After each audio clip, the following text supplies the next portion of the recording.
All right, so I'm Oliver Villar. I'm from BlendTuts.com. I'm the founder of BlendTuts.com and the author of Learning Blender book.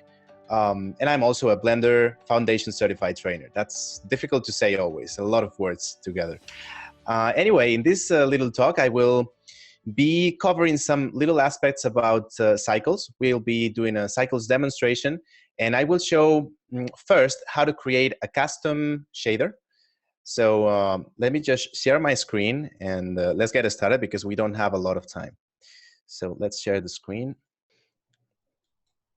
Okay, so I have this little scene here with a very basic model, and we are going to create a custom shader for this.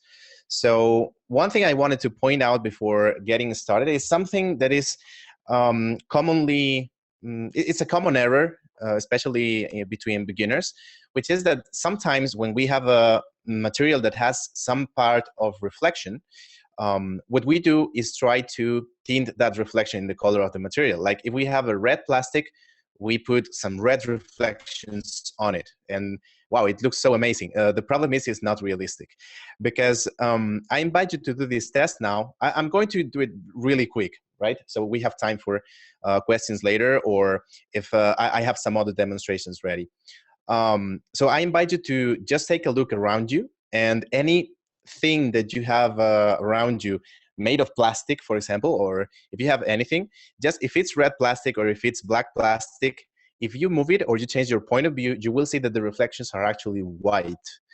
Unless you have a yellow light in the room, in which case they will be yellow, all right? They are white, or they take the color of the lamp. So this is a specific thing about the lighting, which makes that only metals are able to tint the reflections. I'm no scientist, but for what I have learned, it's apparently because there is some kind of magnetic field around metallic objects, and this magnetic field makes the color to be tinted in the color of the metal, all right, in those reflections. So we have here two different types of materials. We have metals that can tint reflections and non-metals that cannot tint reflections. Reflections are going to be always white. So what I will do here is create a very simple custom material that has different options that allows us to switch between metal and plastic, but we can change the color and the amount of reflections and these sort of things very quickly. Okay, so first we're going to see how to create a plastic shader. And for that, I'm going to use a diffuse base, okay? And we typically do this, all right? We drop a mix shader, and then we add a glossy shader on top of it. And sometimes people say, oh, this is already some kind of plastic or metal, whatever. I'm going to actually add this material to, let me just drop it in the plastic part of this. Okay. One thing I want to point out before we continue is that I have the Node Wrangler add-on turned on. All right, so if sometimes you see me just Control-Shift clicking on a node and it's automatically connected to the output, that's what's happening, okay? All right, so this is light gray, and I will just apply the same material to all of the parts so we can see what's going on. Here too. Okay. All right, so we have this, which is just a mix between a diffuse and a glossy. Now, what happens in reality is that, you know, if now I turn this into a red color, if we want a red plastic, for example, yes, we have some kind of a cool material because it's it has its reflections, and the reflections are white because we are keeping this in white. If we turn it red, suddenly it doesn't look like a plastic anymore. It looks like more metallic, okay, because the reflections are being tinted. Okay, so let's keep this on white for now. But what we actually need to do is to take into account something that happens in nature, which is the Farinella effect. And the Farinella effect makes it that the areas of the object that we are seeing in front of us, the parts of the object that are perpendicular to our point of view, are totally diffuse or just a very little reflectance. But the ones that are in grazing angles are more reflective. So we are going to drop here a Farinella effect. Let's go here, add a Farinella. We could add a layer weight as well. If you have here under Farinella, there is the layer weight. They work similarly. They have different options, but for now, we're just going to stick with a Farinella. And so now, if I just Control-Shift-Click on this, you can see in black and white what happens with this Farinella. The parts of the object are kind of parallel to our point of view. You can see how they turn white, and the ones that are looking towards us are more dark. And as we move, this effect moves as well. We are basically using this as a mask for controlling the amount of reflectance around the object. So if I jump again to the mix shader, you can see how at this point this is almost totally reflective, and from here it's totally diffuse.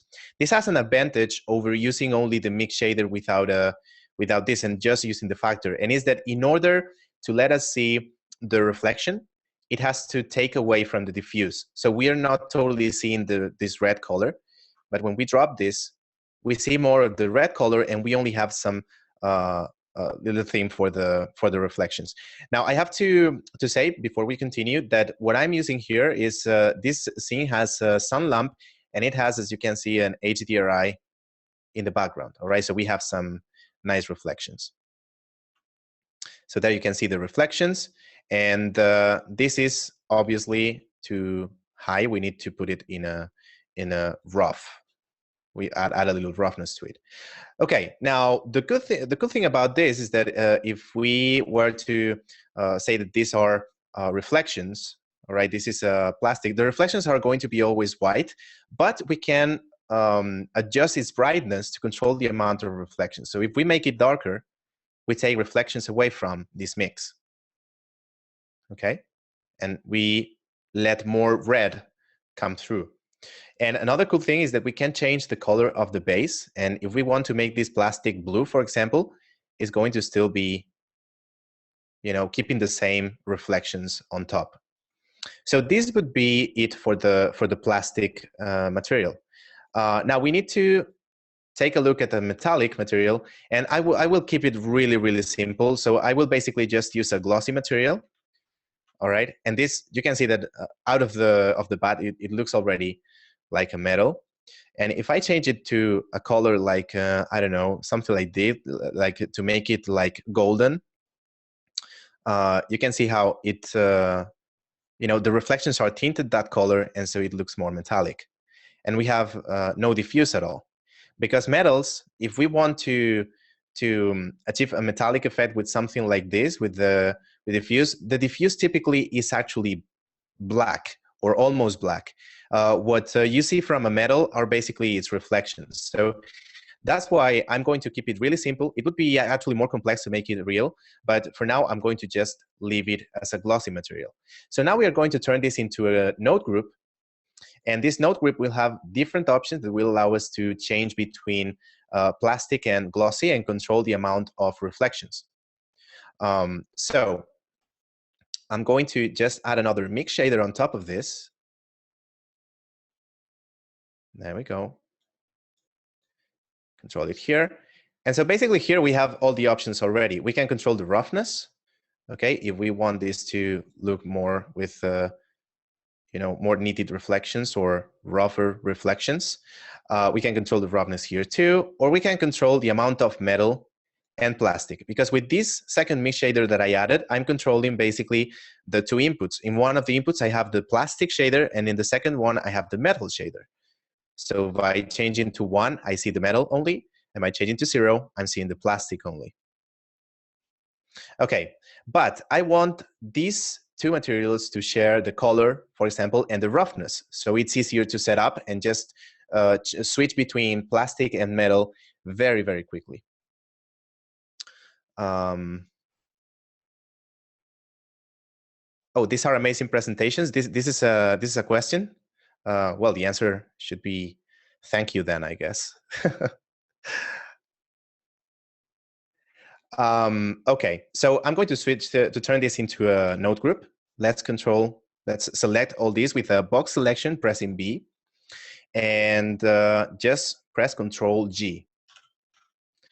Okay, So now, if we press tab, we can enter and go out of the node group. And this group will be, for example, plastic metallic shader. These things that I'm explaining have something to do with the PBR thing that is going on lately. You know, it's getting very popular. It's been very popular in video games especially, but it's starting to be also very popular in 3D software like Blender too. Mainly, I think, because there are coming up different software that allow us to create PBR materials very quickly, the maps, the textures, right? Like Substance Painter and Quixel and things like that. And so it's getting so easy to create this kind of textures that people want to be able to implement them on Blender too, and other software. So yeah. Okay, so here I have this group, and here I have the group inputs. So what I need to do is to connect these nodes into the inputs in order to give this node outside different parameters that I can control from inside the group out here. So let's control, for example, I won't be touching the Farinella, okay? In a very cool material that if we had more time, we could add more to it.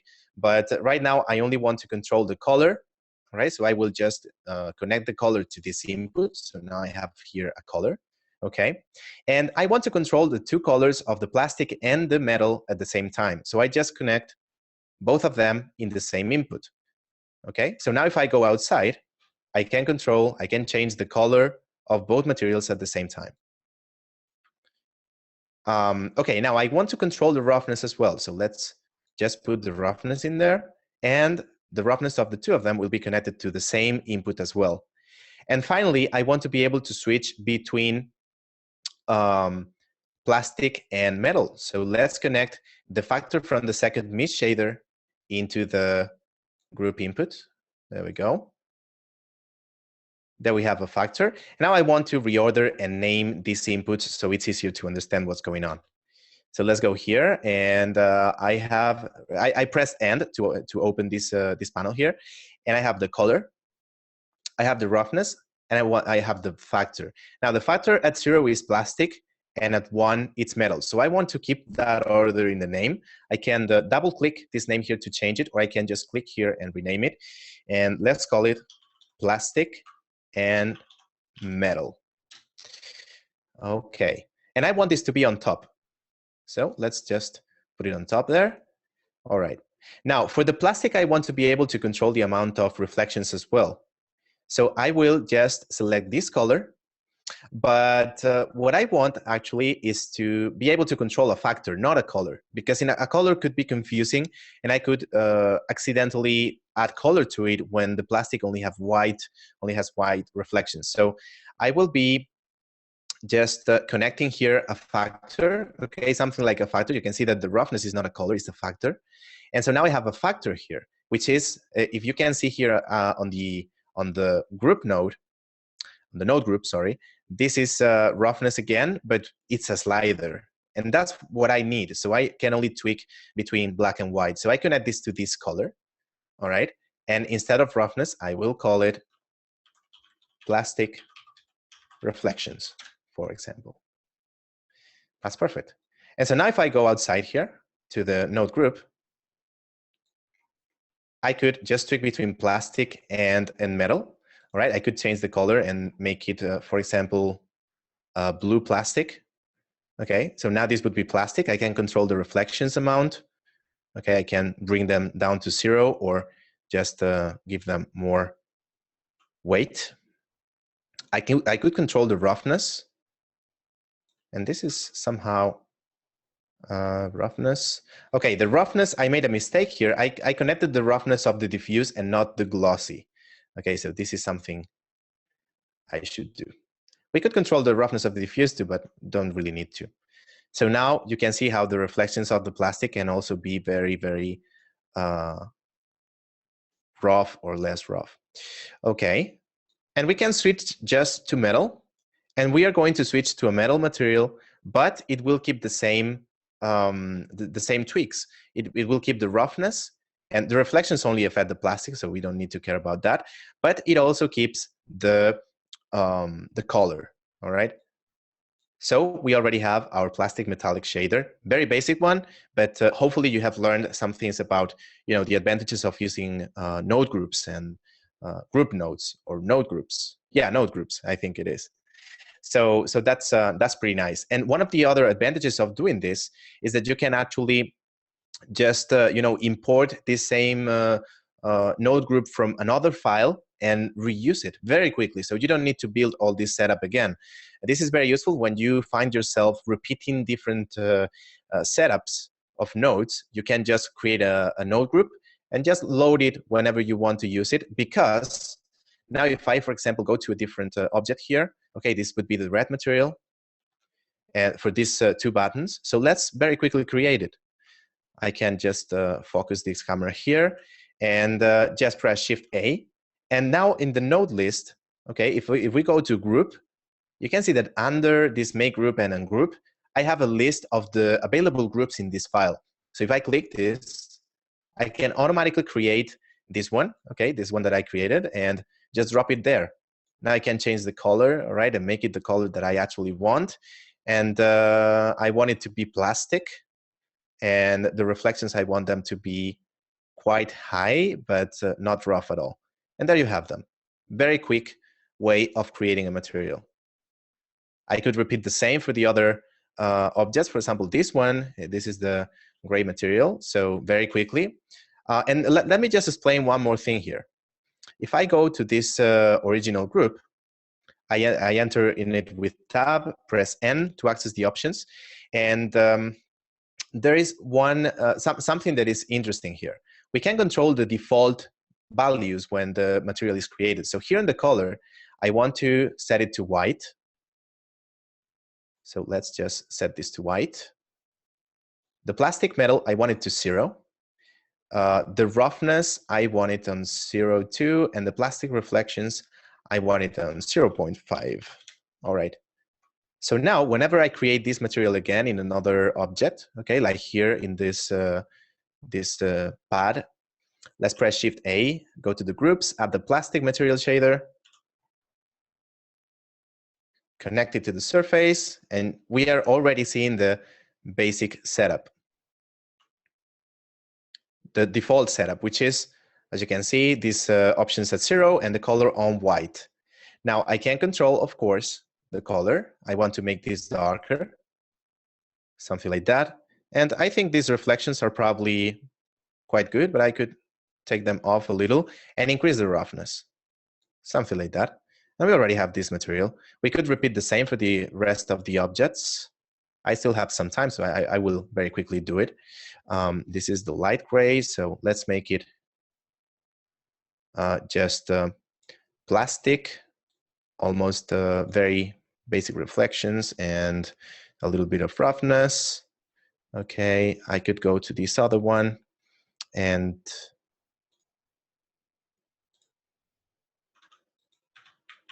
I had already materials assigned, so I could do this very quickly, okay? But I can go to the group, add a plastic, and very quickly set it up again. This one a little darker than the other. I should have textures for the Nintendo and things around here, but I want to keep this very simple. So just increase the roughness a little. This is plastic, a little darker. And now for the cable. In the cable, we have the light gray. So let's add the cable material and just this thing that we did at the beginning, delete it. Just go here to the group, add a metallic shader, connect it. And for this one, I want a little more interesting reflections, maybe, to make it look like it has some kind of a rubber cover. And so just increase the reflections a little bit. And plastic, make it gray. Okay. And so we have our model shaded.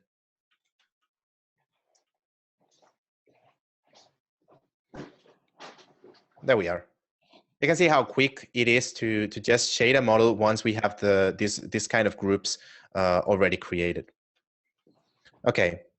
Now let me check if there is some question that I can answer. Okay, we are fine.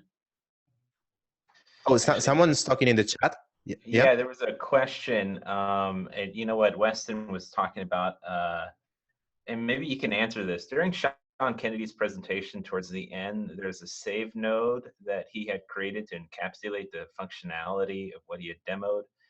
Are custom nodes simply created by a collection of nodes, kind of like you did with your metal plastic shader?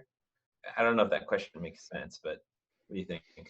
Mm, you mean if I can just create some kind of node that save these nodes inside it, that we can just then load a whole library into a different file? Do you mean that?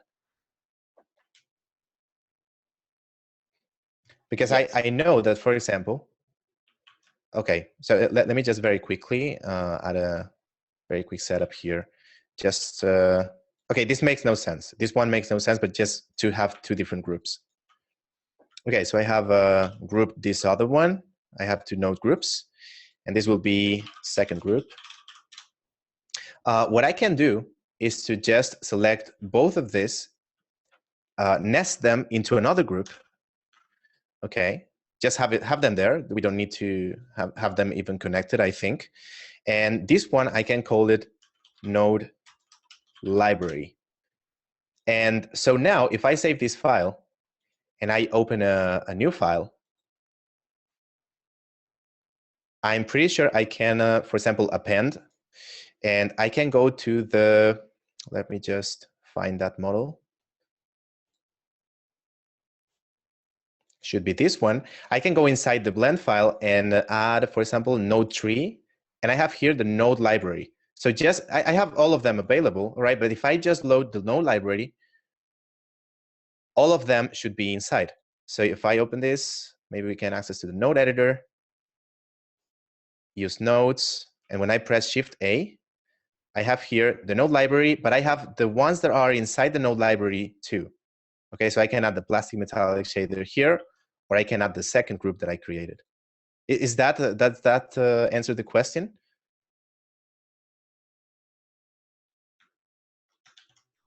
Let me It would just seem so. quickly. Yeah, okay. Okay, because I don't know how to go to the chat right now. Yeah, I'm following Okay. it for you. That, Yeah, it says yes. It makes more sense. okay, okay, perfect. All right, so in the 10 minutes that are left, I will make a very quick demonstration about another thing that I find very useful. And let's make this smooth. Okay, and this is for making random colors for a node, for a material, sorry. So I can have a material on this one. Let's make it rendered, and let's add a quick light, sun. Okay, this has no diffused yet, so let's quickly create a diffuse material. All right, so let's say we have this, okay? It's just a ball, it doesn't matter. So I'm going to make it, this material in a way that randomly, depending on the number of objects that we have in the scene, it randomly assigns different colors to different objects, keeping the same material, but adding different colors to it. This is very useful. For example, imagine that we have a scene with a river, and you know these little curvy, smooth stones that are next to the river. Well, we can just drop a whole bunch of stones there, but have them pick different colors randomly between a given spectrum. So for example, these kind of stones could be between brown and pink, okay? And we can make them pick a random color between that spectrum, and so we don't have to assign manually different colors to different stones, okay? So let's do that. And for that, I'm going to start by getting here an input node, and this will be the, let me check, object info. And inside object info, we can access information like the location or the object index and stuff.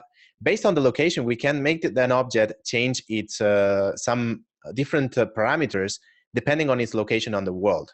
However, what we want to pick now is the random. And if I connect the random to the diffuse, you see that now instead of white, it's actually taking a different color, all right? And if I duplicate it with Shift D, you can see that each time it gets a random different color.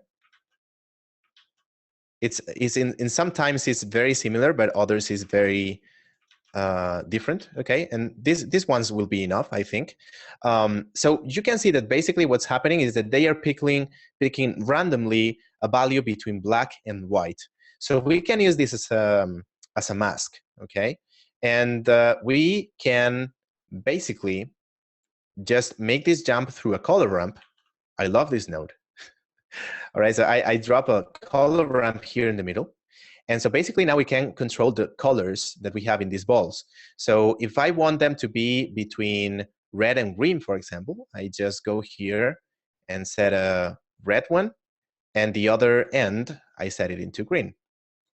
So now the balls will be fluctuating randomly between the red and green color. However, we have some orange ones in the middle. We maybe don't want orange. We maybe just want green and red. Well, easy enough. We can change this interpolation here at the color ramp to constant.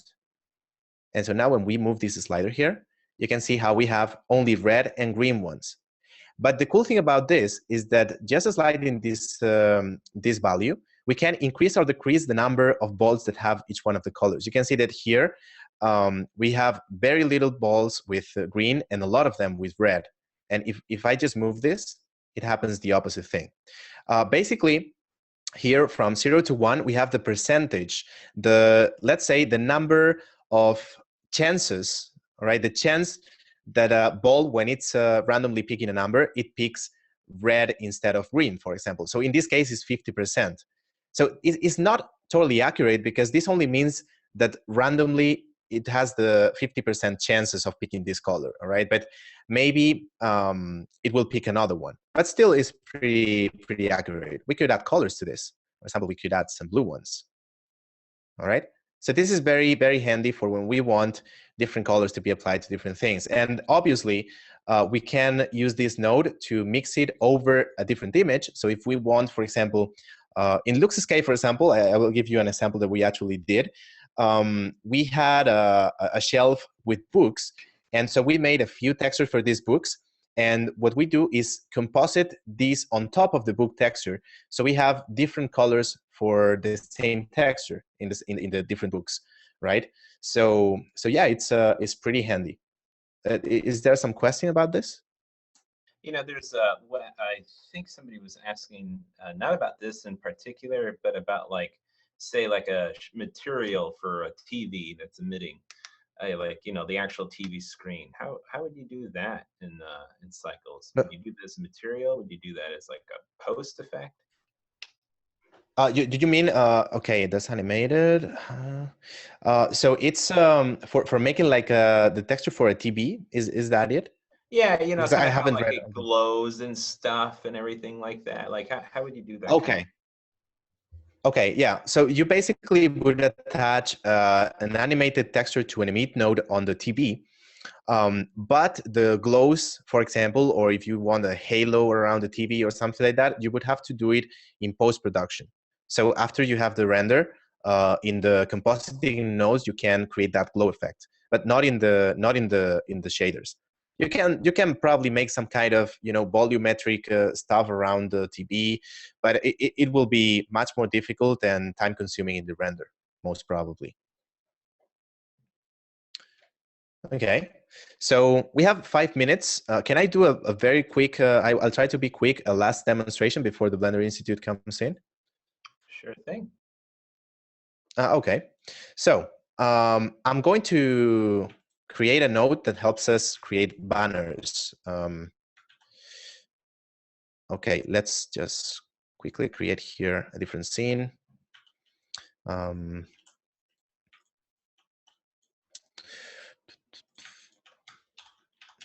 will just create a plane.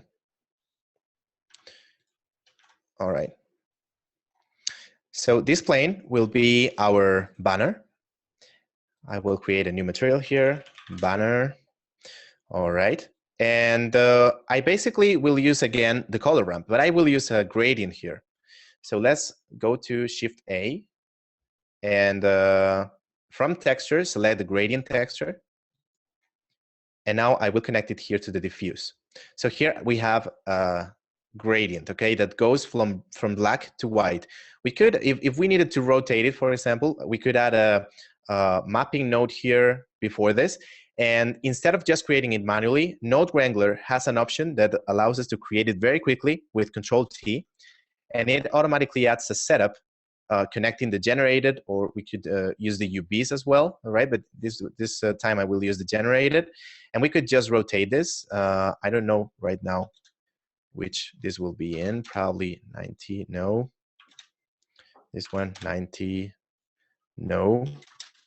Okay, anyway, we don't have a lot of time, so I will leave it like this for now, and just show you an interesting stuff that we can use the color ramp for again.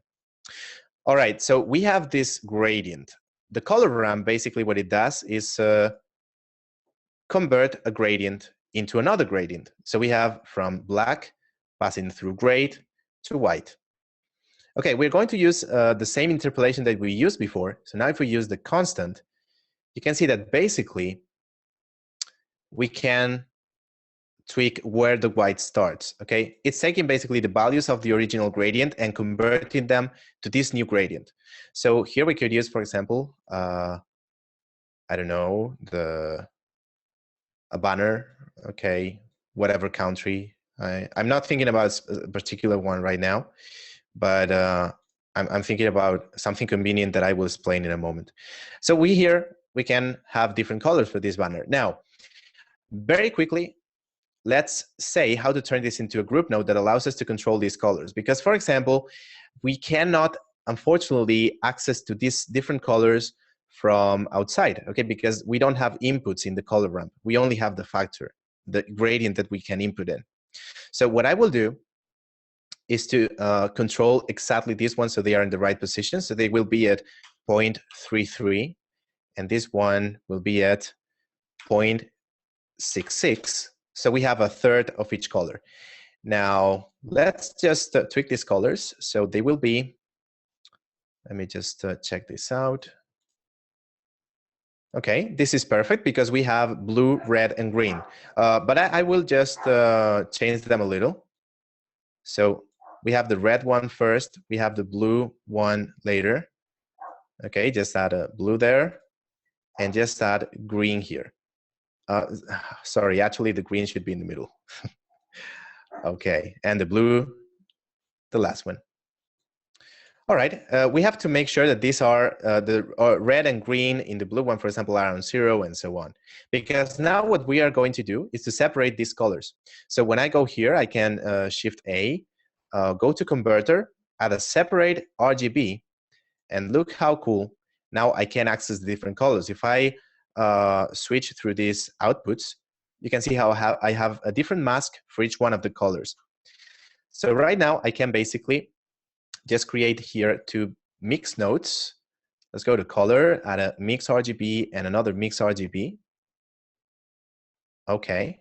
Actually, this one here will be in the color one. Okay, I want you to keep attention to pay attention to these connections. And now we will have the red one is really not needed because we are going to overlap the other two. So we're going to only to pick the green. Okay, it will go here, and the blue will go here. So now if I see the result of this, right now they are different colors, but now I can actually control these different three colors. Okay, so if I now turn this into a group, I can select all these guys. Just delete this one.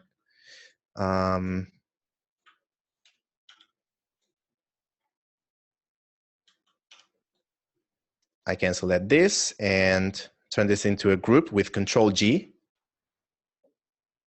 And now here in the group input, I can bring it here and just connect the three colors.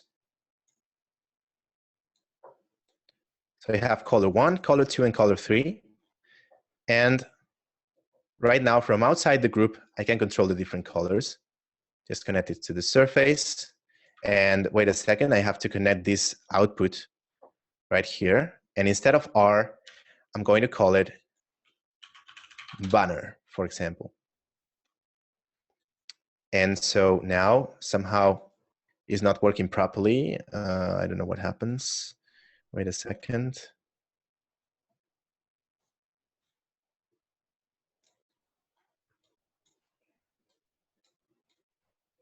Oh, okay. This output is a gray output, so it's only a grayscale. I should create a new one. And this one, I can select from here, from the end panel, and delete it.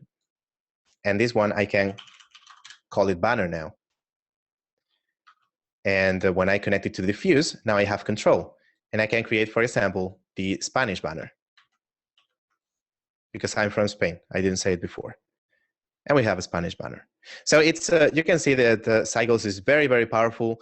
The nodes are really amazing, and you can create really a lot of different crazy effects and interesting effects if you use the nodes in a clever way. So just you know, play with them and find ways of using them like this. Like you know, creating a banner probably doesn't make a lot of sense, but hopefully gives you an understanding of what the color ramp node can do.